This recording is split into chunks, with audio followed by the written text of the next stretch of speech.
behind the camera, we're the NC Beer guys, and welcome to another episode of the NC Beer Buzz.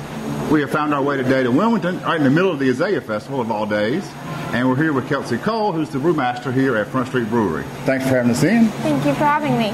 And of course, as our viewers will know, Kelsie is one of the very few female brewers in North Carolina, and maybe the only master head brewer. And she's worked her way up at Front Street. We want her to tell us a little bit about Front Street in general, but we'll also get to know Kelsie while we're here. So, Front Street's been around, what, 20 years now? 20 years, yes. We are approaching our 20-year anniversary in June, actually. Right. So, right around the corner. And you've got a lot of company these days in Wilmington. It's a booming beer scene. We do. We definitely do. We encourage it.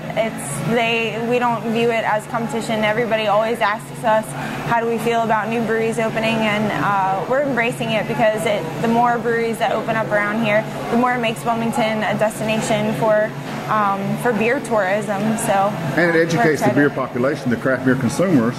They all come to know better beer and better quality, and that means they appreciate what you do more and more. Mm-hmm. And of course, Front Street is also famous for their food, and do such a great job of pairing the food and the beer. Thank you. So it's just wonderful. So over the years, Front Street has come to have quite a reputation for the beer. What are some of the award-winning beers, and how's that go? Well, on draft right now, we actually have one of our number one award-winning beers. We have our Spring Brew, which is a French-style beer de Mars, so essentially a French-style farmhouse ale.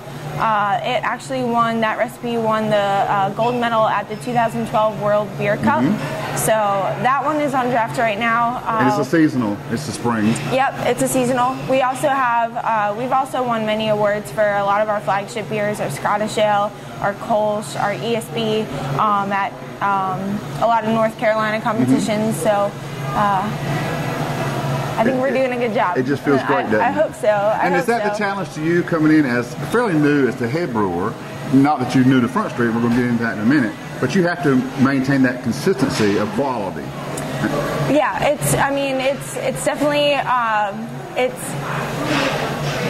it's a challenge, but at the same time, we're always constantly trying to improve our quality by, we just installed a lab into our brewery, so we're trying to propagate our own yeast. We're also just trying to fine-tune things that, things that we have an idea of, but we just quite haven't perfected yet. We're just trying to fine-tune as many things as possible, and like I said, incorporate new things such as yeast propagation and other practices just to improve our quality. So where every day is a learning experience. Of course it is. That's great. So we've known Front Street for some time, and people, the crack is, of course, you got to come to Wilmington to get Front Street beer. But that might be changing and evolving. Are there some plans for Front Street to be more available to the rest of part of the state? Maybe. Like I said, right now we are just kind of taking baby steps with yeast propagation, with other quality control things. So once we fine-tune those, I think then maybe it might be a possibility that we'll expand. And what is the production capacity here now? Right now we output between 1,300 and 1,400 barrels each year. Mm-hmm. So it's small. We're small. And that's divided between how many flagships? I mean, we've got some standards we always have. We have 5 flagship beers, and we try to keep at least 3 to 4 seasonals on tap at any given point, and we have a couple different series that we do here. We have a single hop series, so a series in which we feature one specific varietal of hop in the beer. We also do an oak age series where we try to keep on a barrel aged beer, whether it be bourbon barrel aged, whiskey, cognac, wine. We try to keep one of those on tap at any given time. And we do a wort chop series, which is a really cool series. That's something that I've adopted and I take control over.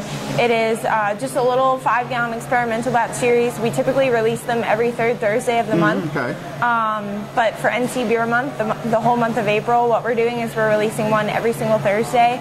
and these are just little 5-gallon batches that we'll either take wort and pitch a new yeast strain, a yeast strain that we're not familiar with, and just see how it works. Right, see how it goes.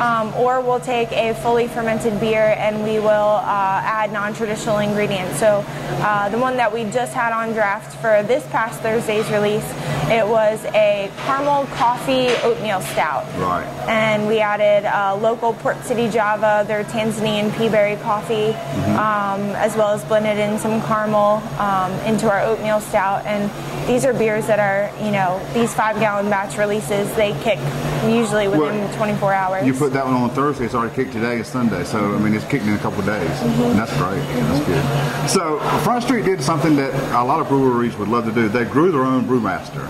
Because you have a history here. I mean, you came to work here at a young age and as a hostess, right? Because you were local. And did you have a passion for beer when you first came in the door, or just wanted a job?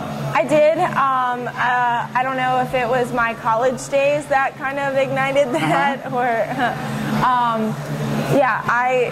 the second day that I moved here to Wilmington, I moved here to go to school at UNCW. The second day that I moved here, I walked in the door. My friend Rhonda, she became my friend, she hired me on the spot, and I was a hostess. I then shortly became a server. I waited tables here for about 4 years. And then I graduated from UNCW. I started home brewing, and I was heading down the career path of being a sales rep in craft beer, just between my degree and my knowledge here. And once I started making beer at home, I fell in love with it, and I decided that I'd rather make it than sell it. And just right place, right time. Kevin had a spot. You kind of worked your way through the ranks and worked with Kevin, the longtime brewer here. Who's still around, by the way. He is. Now, what is Kevin's role now? You've stepped up to the brewer role. Yes. Kevin, he is our director of brewing operations. He is working on expanding and just improving our equipment, helping our QC, trying to make the best beer that we possibly can. He's also in charge of the lab and does all of our yeast propagation. So, he's really just stepped in QC and trying to improve and fine-tune things as much as possible, and I'm trying to help him as much as possible. So. And it's fairly rare for there to be a female head brewer, as we said. And there was quite a bit of press about you as the new brewer here a few months ago when you became the brewer. How does that feel? I mean, were you out to break some glass ceilings and do some things, or did it kind of feels natural to you, I guess? Well, I've always been a tomboy, so being surrounded by burly, bearded men has always been, natural to me. But I don't know, it's just something that I still am embracing every single day. Every morning that I wake up, I've never, not once, not looked forward to coming to work. And do you feel like you bring something to the table that's different from a female perspective to the brewing operations, or is there a sensitivity that's different than a man brewing? Maybe. I mean, obviously, females tend to be a little bit more emotional, so I definitely tend to kind of take that mama bear approach, and every beer is my baby. You're more nurturing of the beer, maybe. Yeah, and I definitely maybe freak out about things a little more than I should, and some of that's a newness too. It's being the new person in charge. Yeah. Right. Yeah, definitely. Kevin and I have a really good balance. He's very laid back and more traditional in his brewing practices. Me, I'm very I'm antsy and a little more anxiety driven, and I like to do more innovative and creative things with the beer. So we balance each other out really well. The dynamic that we have is really great. And even with the flagships and the standards that you have to produce, you do have some room for your creativity as a brewer. Absolutely. The small batches, I guess, for sure, the workshop series. Exactly. Like our Kolsch, for example. We've taken our Kolsch wort, we fermented it with white wine yeast. We've added non-traditional ingredients to that. It's a great base beer. We're experimenting. We do a lot of our yeast propagations just based off that wort. So it's a great beer to base things off of, to, try different yeast strains and really get an essence of what esters and what phenols do they produce. And it's a great base beer to play around with and to see what works and what doesn't. just because it's so basic. But and that creativity is great too. That's fun. Yeah, that's the best part about beer. Of course, that's right. Creative. So just because we're in time and place, you're heading to Portland for CBC. I am. What does that opportunity provide to a brewer? What's CBC all about for brewers to go?